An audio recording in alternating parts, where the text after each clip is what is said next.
Hey YouTube, hey guys, how's it going? Main Brand 68, Joe here. We are working on a big project. I think I bit off more than I can chew.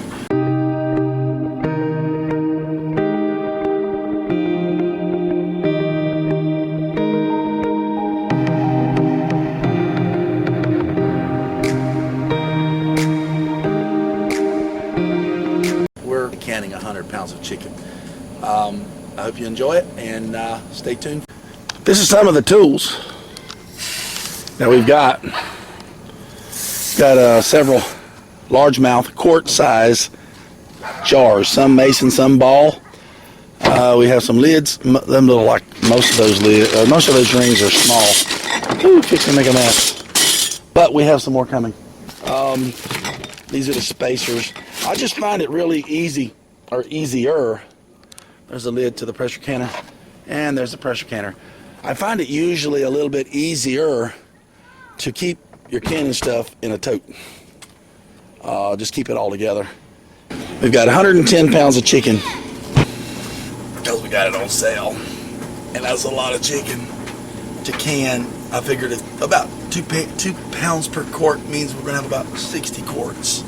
What we do, I'm gonna start out, we have to do a couple of things to begin with, and I'm not going to go in and bore you with a whole lot of details. We've already washed the jars. We have to sterilize the jars, which we're going to do that in the oven at 350 degrees at maybe 15-20 minutes. A teaspoon of salt per quart, and we're doing it for 90 minutes. The ball book says to do it for 90 minutes for boneless and 75 minutes for bone-in. And I don't understand why. Somebody put it in the comments. Why is it that with the bone-in, the book says 75 minutes, but boneless says 90 minutes? I don't understand that.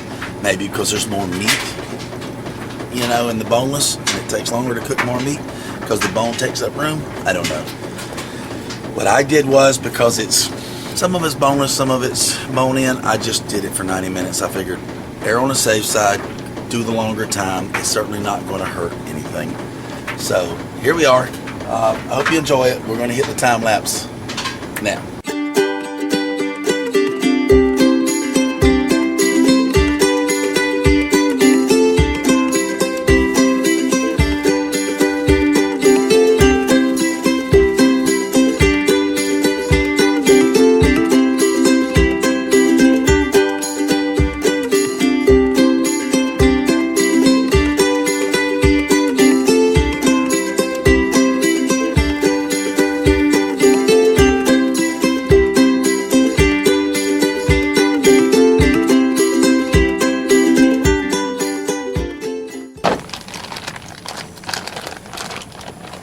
This one was from last night.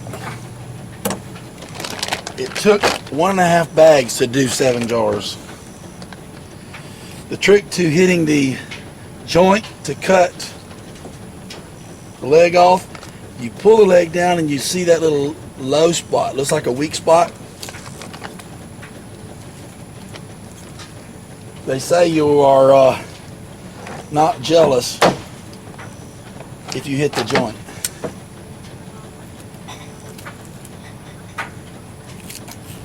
I cut the bottom of the leg off. There's not a whole lot. It's just skin there. There's no meat there. Then you take that leg and you can fill the jar up with that. Then you take this excess fat and cut it off like that. And when you buy leg quarters, it still has the backbone part in it and what I call the short thigh bone. If you want, you can just take a knife and trace this out here and pull that bone out. But I'm not, when I butcher chickens, I do that. I cut along the backbone and leave the short thighs, and I don't take the backbone, so I don't can it with the backbone in it. But being these was leg quarters that I bought, it has it, and it's just too much trouble to get it off.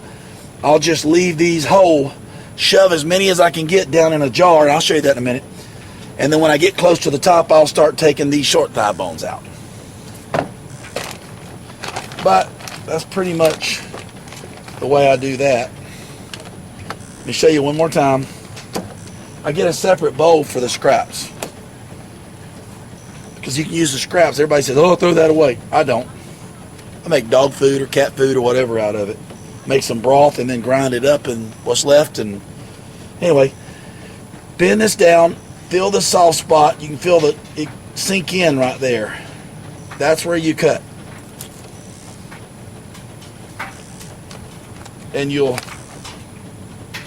cut that joint every time. And take the back of the knife, break the leg, take these scissors, finish cutting it. Then you have the leg, maybe a little bit of fat on it. It's all right. I'll leave a little bit of the skin on. I'm not going to sit here and de-skin it and debone it and do all of that.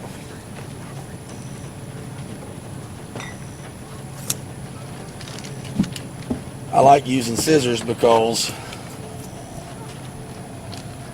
you're not sitting there with a knife cutting close to your hand. But anyway, look how much waste out of just 2 leg quarters. But I take all of this, once it touches the tailgate or whatever, I don't use it. But I'll take this and I'll boil it down and make broth out of it, strain it, and then take this after it's cooked and grind it up into a puree.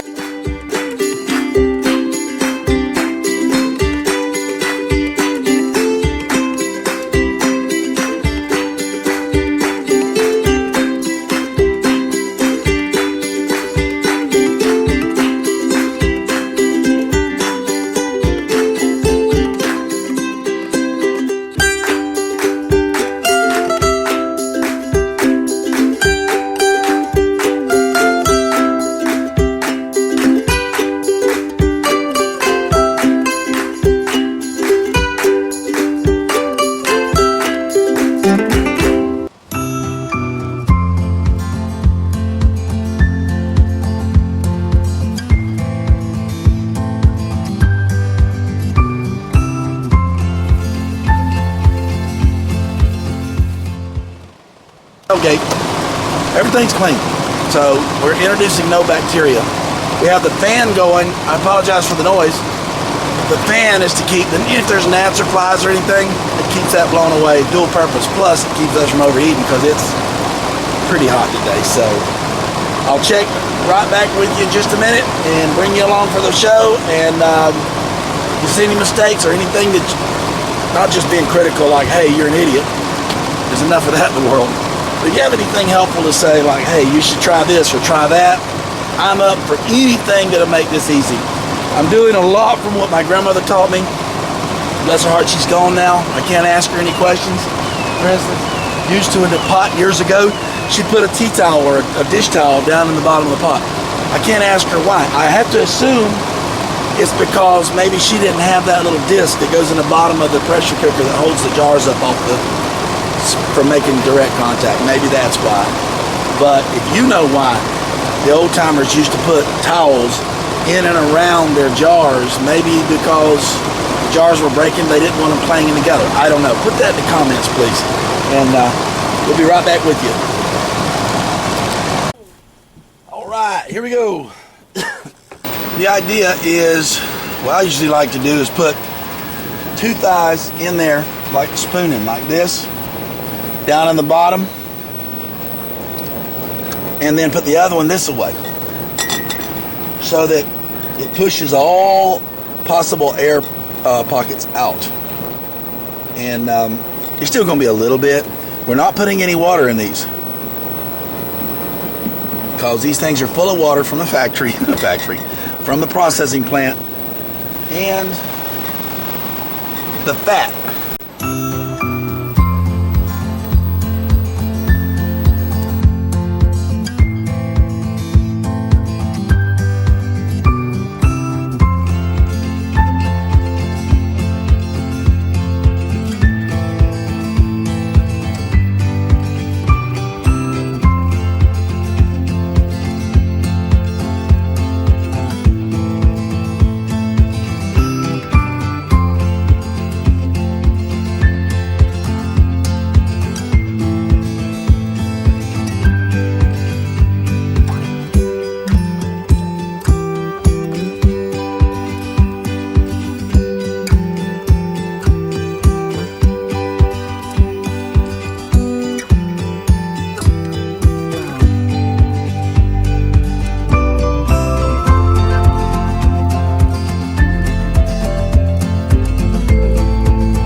not an exact science.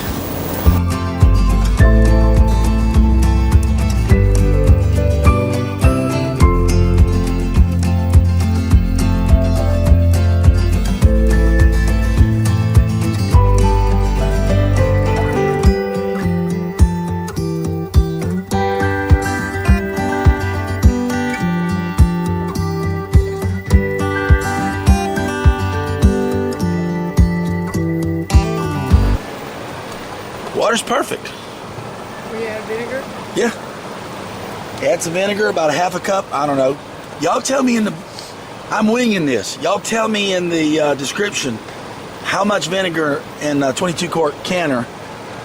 This holds actually 7 quarts. That's good. How much vinegar did you put in? I put about a half a cup. And that's one of them abouts. That's like, that's about right.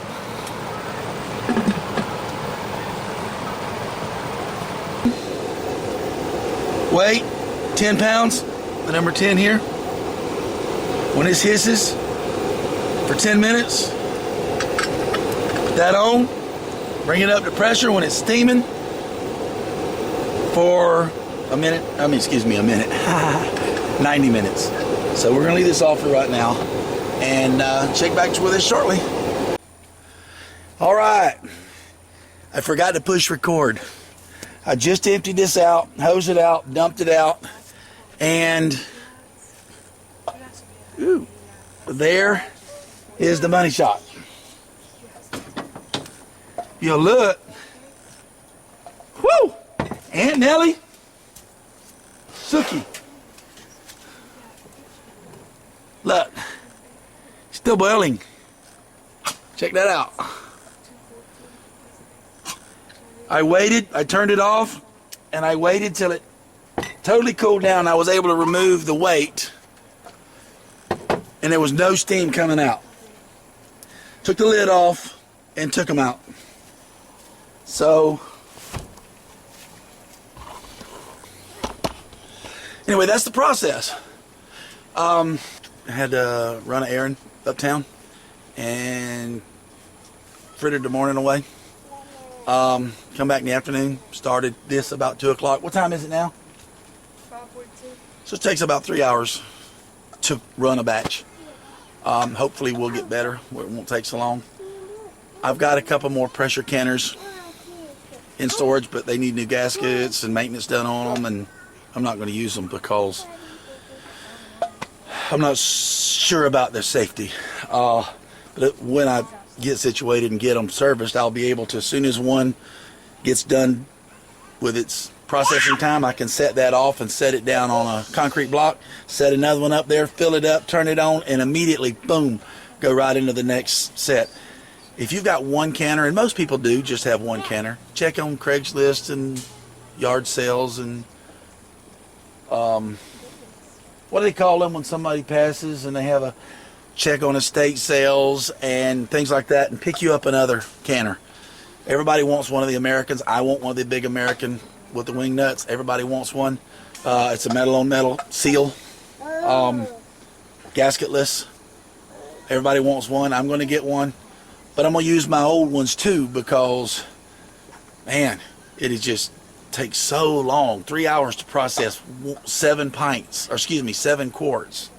So we're going to shut this thing off, and I'm going to get busy, and we're going to do another process another one real quick, and you get the idea. It's actually not a bad idea. We got 59 cents a pound. 40 pounds of chicken was 19 bucks and change.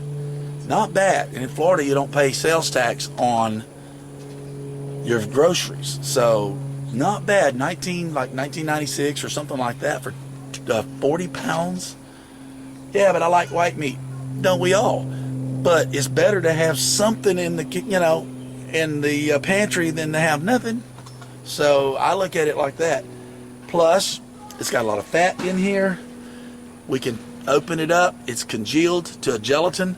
We can dump that out into a pot, debone it, take the liquid, put it in your rice, beans, whatever, boil it. Then when the rice and beans gets almost done or right at done, then throw the meat in there with some seasonings, and bam, You know what? Emerald Lagasse used to say, BAM! Mainburn 68. I'm Joe.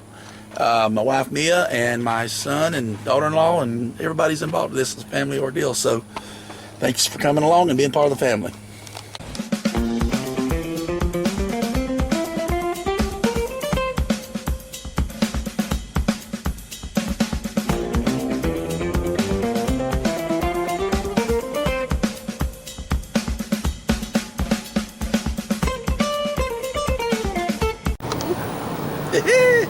Safety first. Keep a sharp knife.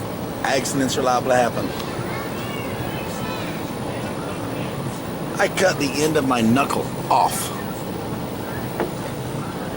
Yummy.